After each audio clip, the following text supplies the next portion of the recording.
तो first question जो 2025 में 1 मार्क्स में पूछा गया, क्या है question? Standard electrode potential for Sn+2 to Sn+4 couple is 0.15 volt and Cr+3 to Cr is -0.74 volt. पूछा है the two couples in their standard state are connected to make a cell. The cell potential will be. जब chromium और tin को हमने connect करके galvanic cell बनाया तो उसका सेल पोटेंशियल मतलब स्टैंडर्ड सेल पोटेंशियल क्या होगा प्यारे बच्चों? जो हम जानते हैं कि जो ई नॉट सेल है वो क्या होता है? वो होता है E naught cathode minus E naught anode. अब ध्यान से सुनो, स्टैंडर्ड रिडक्शन पोटेंशियल जिसका ज्यादा होता है वो कैथोड होता है। तो आप देखो -0.74 और +0.15 में कौन ज्यादा है? 0.15। तो कैथोड क्या हो जाएगा? 0.15। जो ज्यादा होगा वो कैथोड, जो कम होगा वो एनोड। माइनस माइनस 0.74 तो कितना हो जाएगा? 0.15। 0.15 प्लस 0.74 इसको ऐड करेंगे प्यारे बच्चों तो 0.5 और 4 9 और 7 1 8।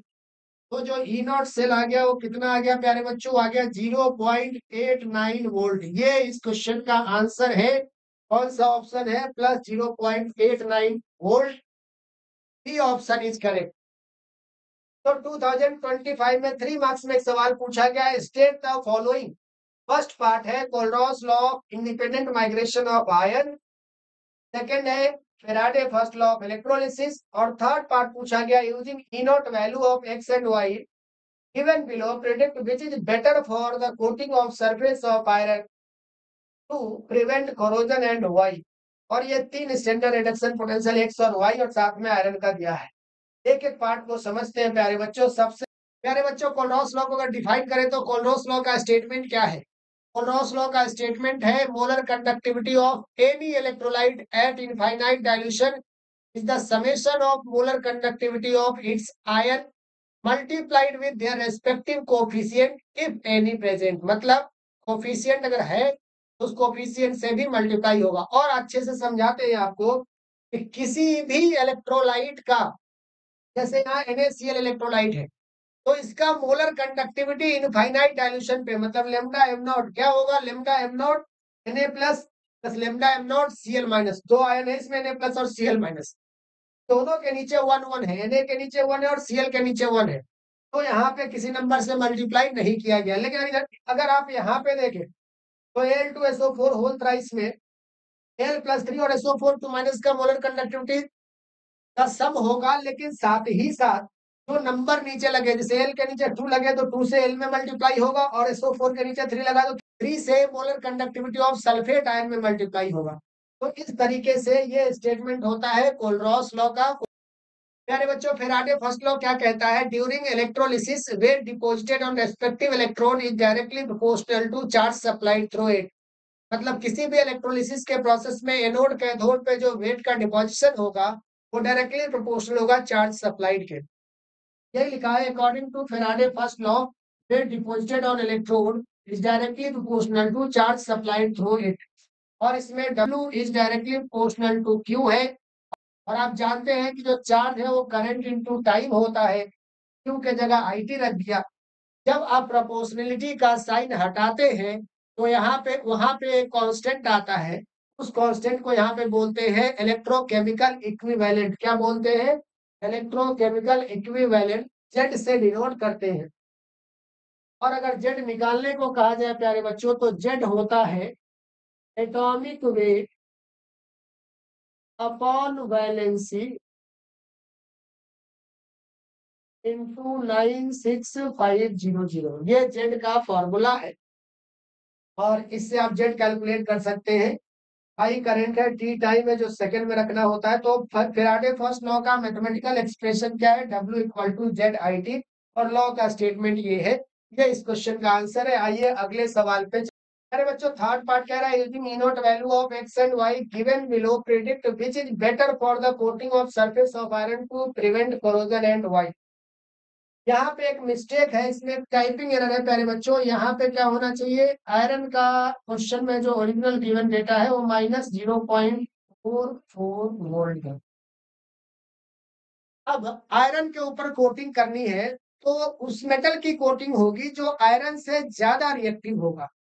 और आयरन से ज्यादा रिएक्टिव कौन होगा, जिसका स्टैंडर्ड रिडक्शन पोटेंशियल, देखो स्टैंडर्ड रिडक्शन पोटेंशियल अगर कम है तो वो मेटल उतना ही ज्यादा क्या होगा, रिएक्टिव होगा। तो स्टैंडर्ड रिडक्शन पोटेंशियल अगर हम देखें आयरन का कितना है, -0.44 वोल्ट, और -0.14 वोल्ट ये तो मोर वैल्यू है, तो मोर है तो ये लेस रिएक्टिव होगा। भाई आयरन से ज्यादा रिएक्टिव है, लेकिन ये वैल्यू जो है ये क्या है आपका, आयरन से कम है। ये SRP standard reduction potential less है आयरन से, तो ये ज्यादा रिएक्टिव होगा, मोर रिएक्टिव देन आयरन। तो ज्यादा रिएक्टिव है आयरन से, हेंस यहाँ लिख दे रहे हैं हेंस। कंप्लीट आंसर ये होगा प्यारे बच्चों, since metal x is more reactive than iron, hence it is used for coating of iron, for coating of iron। ये इस क्वेश्चन का आंसर है प्यारे बच्चों। नेक्स्ट क्वेश्चन है प्यारे बच्चों, क्वेश्चन नंबर 3 है और ये 2025 में 5 मार्क्स में पूछा गया था। दो पार्ट है इस क्वेश्चन में। पहला पार्ट है write the anode and cathode reaction and overall reaction occurring in a lead storage battery during its use. Second part है calculate the potential of half shell containing 0.01 m K2Cr2O7, 0.01 m Cr plus 3 and 1 into 10 to the power minus 4 m H plus। और half shell का reaction भी दिया है, Cr2O7 2 minus plus 14 H plus plus 6 electron give 2 Cr plus 3 plus 7 H2। दो part है इस question में, एक एक पार्ट को समझते हैं प्यारे बच्चों। फर्स्ट पार्ट क्या कह रहा है, first part lead storage battery का एनोड कैथोड पर रिएक्शन लिखना है। पहले लेड स्टोरेज बैटरी में जो एनोड होता है वो लेड का बना होता है और कैथोड PbO2 का बना होता है और इलेक्ट्रोलाइट जो होता है वो H2SO4 होता है। तो इलेक्ट्रोलाइट के SO4 माइनस से एनोड Pb जब रिएक्ट करता है तो क्या बनाता है, PbSO4 प्लस 2 इलेक्ट्रॉन। ये हो रहा है आपका ऑक्सीडेशन। क्या हो रहा है, ऑक्सीडेशन। और कैथोड पे PbO2 का कैथोड बना होता है तो PbO2 जो है वो इलेक्ट्रोलाइट से SO4 माइनस और H प्लस लेकर के PbSO4 बनाता है और वाटर बनाता है। और जब इस रिएक्शन को आप ऐड करोगे इन दोनों रिएक्शन को तो Pb और PbO2 ये दो आ गया रिएक्टेंट साइड पे, और SO4 minus SO4 minus 2 SO4 minus तो 4H प्लस मिलकर 2H2SO4 बना लिया। PbSO4 PbSO4 2 PbSO4 बन गया। इलेक्ट्रॉन से यहाँ इलेक्ट्रॉन कैंसिल हो जाएगा और यहाँ पे प्लस 2H2। तो ये ओवरऑल रिएक्शन है, ये एनोड पे रिएक्शन हो रहा है, कैथोड पे रिएक्शन हो रहा है। इस क्वेश्चन का आंसर ये है। इसको बच्चों सेकंड पार्ट, बी पार्ट क्या कह रहा है, calculate the potential for half cell containing 0.01 m K2Cr2O7, 0.01 m Cr plus 3 है और 1 into 10 की power minus 4 m H plus है। अब हमें ई नॉट सेल दिया है क्वेश्चन में, कितना दिया है प्यारे बच्चों, ये दिया है 1.33 वोल्ट, लॉग 10 की वैल्यू 1 है। ई सेल निकालना है तो ई सेल का फॉर्मूला क्या होता है, E cell equal to E not cell minus 0.0591 upon N log Q. N की वैल्यू यहाँ पे 6 इलेक्ट्रॉन का ट्रांसफर हो रहा है तो एन 6 हो गया। ई नॉट सेल 1.33 वोल्ट दिया ही है। अब क्यू निकालना है तो क्यू क्या होता है, प्रोडक्ट में जो आयन है रिएक्शन कोशेंट बोलते हैं, जैसे इक्विलिब्रियम कांस्टेंट होता है उसी तरीके से रिएक्शन कोशेंट होता है रिवर्सिबल रिएक्शन के लिए। रिवर्सिबल के लिए इसी को इक्विलिब्रियम कांस्टेंट बोल देंगे। तो क्यू क्या हो गया, Cr+3 का होल स्क्वायर।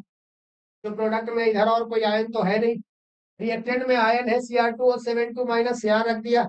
इसका कोफिशिएंट देखो 1 है तो यहाँ कोई पावर नहीं आएगा, और H प्लस का कोफिशिएंट 14 है तो 14 पावर में आ जाएगा। अब ये जो तुम्हारा Cr+3 है Cr+3 का कॉन्सेंट्रेशन कितना है 0.01 मतलब 10⁻⁻2 लिख सकते हैं, वो लिख दिया होल स्क्वायर अपॉन Cr2 और 7 2 माइनस ये भी 0.01 है तो ये भी क्या लिखेंगे 10⁻⁻2। अब देखो प्यारे बच्चों यहाँ पे वैल्यू रखते हैं H प्लस का कॉन्सेंट्रेशन 1:1 को हटा दो 10 की पावर कितना है -4 है, पावर 14 कर दो। तो इसको सॉल्व करोगे तो यहाँ पे 10⁻⁻4 2 टू द 4 और 10⁻⁻2 और यहाँ 10⁻6 ये सेम हो तो पावर मल्टीप्लाई में क्या होता है ऐड होता है, तो 10⁻58 हो गया और फिर -4 इसको ऊपर ले जाएंगे तो +58 तो -4 और +58 कितना आ गया 10⁻54। अब फॉर्मूला हमारा क्या था E cell equal to E not cell minus 0.0591 upon L log Q. Not cell 1.33 दिया ही है 0.0591 अपॉन एन 6 इलेक्ट्रॉन का ट्रांसफर हो रहा है, क्यू की वैल्यू आ गई है 10⁻54। प्यारे बच्चों लॉग एम की पावर एन क्या होता है एल लॉग एम। इसी तरीके से log 10 की पावर 54 कितना हो जाएगा 54 log 10 और log 10 की वैल्यू क्वेश्चन में कितनी दे रखी है देखो 1 तो यहाँ से क्या रख दो 1 तो 54 इंटू 1 कितना आ जाएगा 54 इसलिए क्यू की वैल्यू हमारी क्या आ रही है 54। तो यहाँ पे क्या आ गया 54। अब यहाँ पे log 10 की पावर 54 की वैल्यू रख दो 54 और सबको सॉल्व कर लो तो 1.33 माइनस इसको डिवाइड करोगे 0.00987 इंटू ये वैल्यू आ गई कितनी 54 और यहाँ पे सॉल्व करोगे 1.33 माइनस 0.5328 सॉल्व करके जो ई सेल की वैल्यू आ रही है दैट विल बी 0.797 वोल्ट।